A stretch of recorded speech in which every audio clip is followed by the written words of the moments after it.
कोई प्रेम विवाह कर ले भारत में ना, उसका जीना मुश्किल हो जाता है बाद में। अरेंज मैरिज वाला अपने घर में आराम से बोल सकते ये ठीक नहीं चल रहा है मेरा, आप गलत कर दिया आप लोगों ने।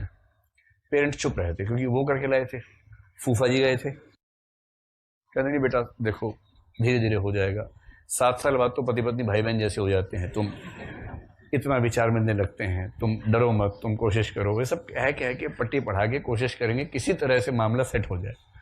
मामला सेट किसी का होता नहीं, अब सेट रहते अंदर ही अंदर, बाहर हंसते रहते हैं सब लोग, तो पेरेंट्स समझाते रहते हैं। लव मैरिज वाले का संकट दोहरा है, बन उसकी भी नहीं रही है क्योंकि बनती किसी की भी नहीं है बेसिकली, एक सीमा से ज्यादा किसी की भी नहीं बननी है, चाहे लव मैरिज चाहे कोई मैरिज हो। पर अगर उसने गलती से अपने घर में कह दिया कि बाबूजी थोड़ा ठीक नहीं बोला, हम तो पहले ही कह रहे थे, तेरे कर्म फूटे थे, तो ही विद्रोही बन रहा था, इससे ही करूंगा नहीं तो मर जाऊंगा, मर ले अब जाके। अब वो बेचारा कहे भी क्या। पर क्या ये नहीं हो सकता, मतलब जो प्रेम विवाह होते हैं आमतौर पे, अगर आप प्रेम विवाह वालों से बात करें तो आमतौर पर जो विवाह हो रहे हैं उनका प्रेम तो 19, 20, 21 की उम्र में हो जाता है। विवाह बेशक 22, 23, 24, 25 में हो, और 19, 20 की उम्र में, 21 की उम्र में इमोशनल मैच्योरिटी कितनी होती है आप सबको पता है, देख रहे होंगे अपना हाल। अच्छा ईमानदारी से बताइए, मैं आपसे एक सवाल पूछता हूँ, बड़ा कठोर सवाल पूछ रहा हूँ, ठीक है। अगर कोई समझदार व्यक्ति जो मैच्योर हो, ठीक है, जो इमोशनली मैच्योर हो, इमोशनल मैच्योरिटी आमतौर पर 25-30 की उम्र में ठीक ठाक आ जाती है, किसी में थोड़ी पहले भी अगर स्थितियां स्ट्रगलिंग रही हैं तो आ सकती है। स्पेशली जिसके बहुत सारे भाई बहन रहे हों उसमें जल्दी आ जाती है क्योंकि वो सब देख चुका होता है। अब जिसके घर में भाई या बहन ना हो, लड़की जिसका भाई ना हो, लड़का जिसकी बहन ना हो, उसको गधा बनाना सबसे आसान काम होता है क्योंकि उसे दूसरे जेंडर के बारे में पता ही नहीं कि उसकी हरकतें कैसी होती हैं।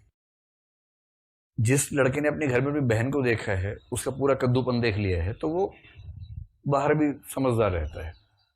ऐसे ही किसी लड़की ने अपने भाई को देखा है तो उसको पता है कि लड़कों का बिहेवियर कैसा होता है, जिसके घर में नहीं है उसको दिक्कत ज्यादा है।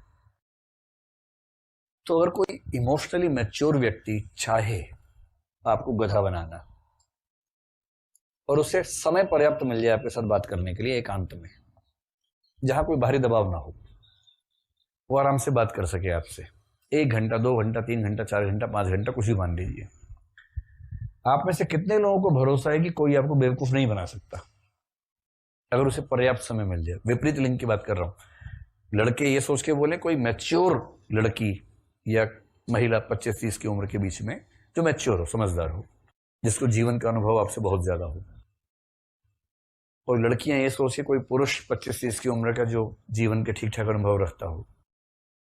आप में से कितने लोगों को लगता है कि आपको बेवकूफ नहीं बनाया जा सकता? हाथ खड़ा करें जरा देखें। ऐसे लोगों की संख्या 6, 7, 8, 9, 10, 12। गुड, अच्छा है, कॉन्फिडेंस रहना चाहिए जीवन में।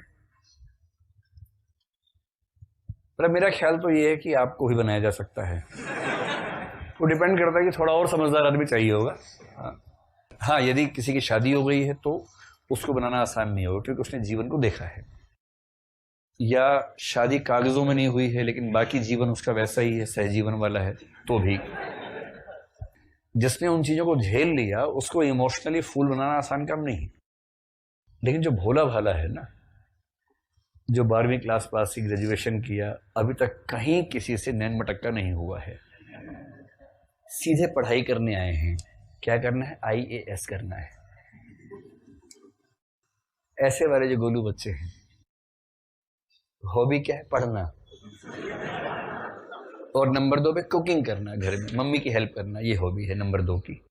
पहली पढ़ना, दूसरी मम्मी की हेल्प करना, 2 ही हॉबी है। तीसरी रंगोली बनाना।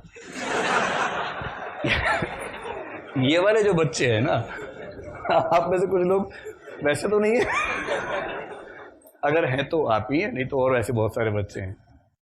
आप विश्वास कीजिए, आपको गधा बनाने के लिए 5 घंटे नहीं चाहिए, 5 मिनट तो कम है लेकिन 1 आध घंटा काफी है।